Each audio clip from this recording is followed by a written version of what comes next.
This video contains news and analysis related to a recent terror attack in Kashmir. The content may include sensitive visuals and discussions that could be distressing to some viewers.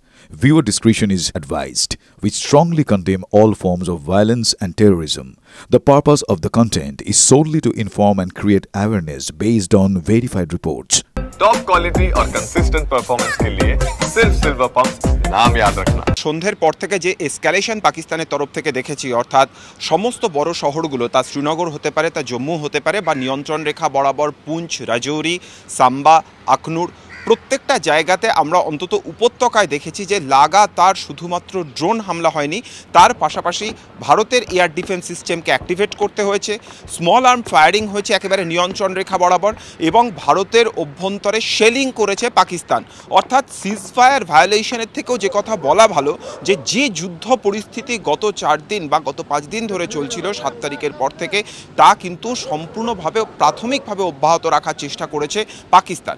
এবং আমরা দেখেছি যে রাত প্রায় 11:15 নাগাদ বিদেশ মন্ত্রকের সচিব তিনি আবারও ব্রিফ করেন এবং তিনি স্পষ্টভাবে যে কথা জানান যে কমিটমেন্ট পাকিস্তানের তরফ থেকে দেওয়া হয়েছে, পাকিস্তান সরকারকে রিকোয়েস্ট করা হচ্ছে যেন তারা সেই প্রতিশ্রুতির প্রতি সম্পূর্ণভাবে দায়বদ্ধ থাকেন। ভারতীয় সেনাকে নির্দেশ দেওয়া হয়েছে যদি কোথাও অস্ত্রবিরতি লঙ্ঘন হয় তাহলে একেবারে সমুচিত জবাব দিতে।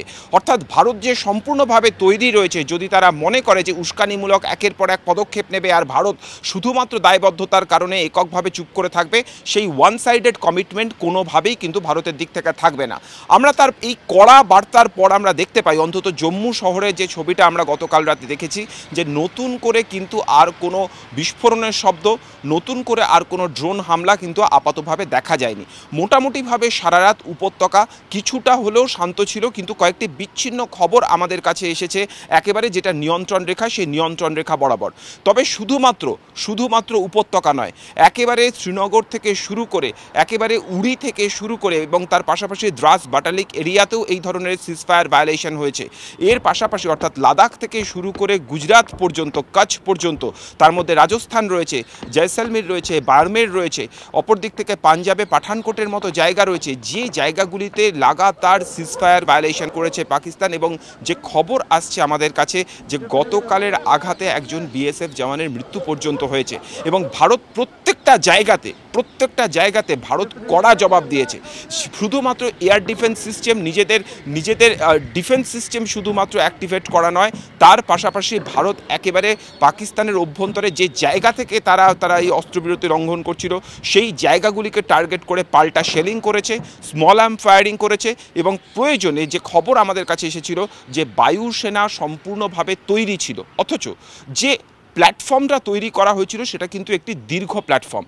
যে খবর আমাদের কাছে আসছে যে আমেরিকার ন্যাশনাল সিকিউরিটি অ্যাডভাইজার এবং তার পাশাপাশি যিনি আমেরিকার সরকারের মধ্যে মূল কোঅর্ডিনেশনের দায়িত্বে ছিলেন মার্কো রুবিও, তিনি সরাসরিভাবে কথা বলেন আসিফ মুনিরের সঙ্গে, যিনি পাকিস্তানের আর্মি জেনারেল, এবং তার সঙ্গে কথা বলে যে বিষয়টি তাকে বোঝানোর চেষ্টা করেন যে ভারত যেভাবে রণংদেহী মূর্তি নিয়ে রয়েছে, পূর্ণ শক্তিতে রয়েছে, তাতে পাকিস্তানের এই মুহূর্তে দাঁড়িয়ে কিন্তু এই যুদ্ধ চালিয়ে যাওয়া সম্ভব নয়।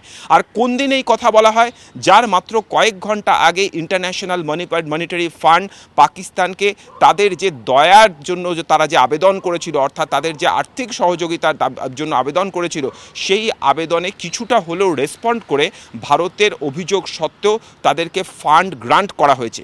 স্বাভাবিকভাবেই আমেরিকার কথা কিছুটা হলেও শুনতে বাধ্য ছিলেন পাকিস্তানের আর্মি জেনারেল, এবং আসিফ মুনিরের সঙ্গে কথা বলার পরেই কথা বলা হয় শাহবাজ শরীফের সঙ্গে, এবং তারপরে আসিফ মুনির তিনি নিজে ফোন করেন ভারতের director general of operation army, তাকে ফোন করেন, এবং সেই দুই কথাবার্তাতে যে বিষয়টি ঠিক হয় যে বিকেল 5টা থেকে সিজফায়ার ঘোষিত হবে।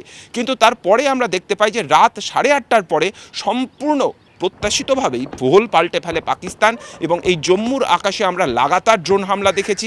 আমাদের কাছে প্রথম খবর এসছে আখনুর থেকে যে সেখানে একের পর এক শেলিং হচ্ছে, তার পরবর্তী ক্ষেত্রে খবর আসতে শুরু করে সাম্বা থেকে, রাজৌরিতে ব্যাপক শেলিং হয়। অর্থাৎ পাকিস্তান কিন্তু কোনোভাবেই নিজেদের কথা রাখেনি। কিন্তু রাত 10:30 পৌনে 11টার সময় যখন বিদেশ সচিব তিনি আবারও কড়া বার্তা দেন, মোটামুটিভাবে রাতের মতো কিছুটা সংযত থাকতে বাধ্য ছিল পাকিস্তান। আজ সকালে, অর্থাৎ এই মুহূর্তে আমরা যখন কথা বলছি, এই জায়গাতে দাঁড়িয়ে যেখানটা আমরা দেখাচ্ছি এখনো পর্যন্ত জম্মুর এই আকাশ, যদি 24 ঘন্টা আগের কথা বলি, এই জায়গাতে 24 ঘন্টা আগে সকাল 8টাতে লাগাতার সাইরেন বাজছিল, সমস্ত এলাকা রাস্তাঘাট সম্পূর্ণভাবে খালি ছিল। যদিও আজ কিন্তু খুব একটা ব্যতিক্রম দেখা যাচ্ছে না। জম্মু শহরের রাস্তাঘাট এখনও পর্যন্ত খালি, তার কারণ প্রশাসন কোনো রকমভাবেই তারা চান্স নিচ্ছে না। তারা জানে যে এই পাকিস্তানকে কোনোভাবেই বিশ্বাস করা যায় না। কিন্তু গতকাল আমরা যে ছবিটা দেখেছিলাম যে জম্মু শহরের অভ্যন্তরে লাগাতার শেলিং করেছে, মর্টার হানা হয়েছে, ড্রোন হামলা হয়েছে এবং বেশ কয়েকটি জায়গাতে, যে জায়গায় আমরা এই মুহূর্তে দাঁড়িয়ে রয়েছি এখান থেকে দেখতে পেয়েছি যে বেশ কয়েকটি জায়গাতে বিস্ফোরণের শব্দ হয়েছে এবং কালো কুণ্ডলি পাকানো ধোঁয়া উঠে এসেছে এবং একেবারে যারা সাধারণ নিরীহ মানুষ, যারা রাতে নিজের বাড়িতে ঘুমোচ্ছিলেন, তাদের বাড়ির ভেতরে ভেতরে মর্টার হানা হয়েছে। এই ধরনের ঘটনা কিন্তু আন্তর্জাতিক ক্ষেত্রে মানবাধিকারের যে মানদণ্ড তাকে সম্পূর্ণভাবে লঙ্ঘন করে। আমাদের নজর আজ থাকবে কূটনৈতিক মহলের দিকে, তার কারণ এখনও 24 ঘন্টা সময় অপেক্ষা করতে হবে।